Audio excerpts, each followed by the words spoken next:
Pap Róbert, vers a szeretetről. Vannak dolgok, mit szavakkal elmondani nem lehet.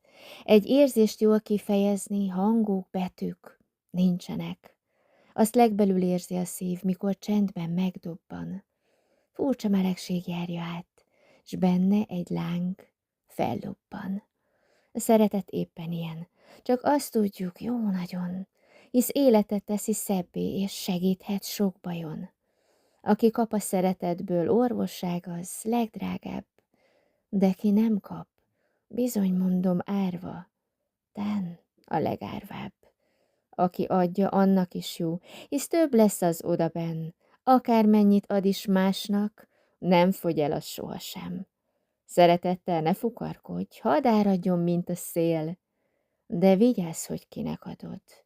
Van, ki véle visszaél.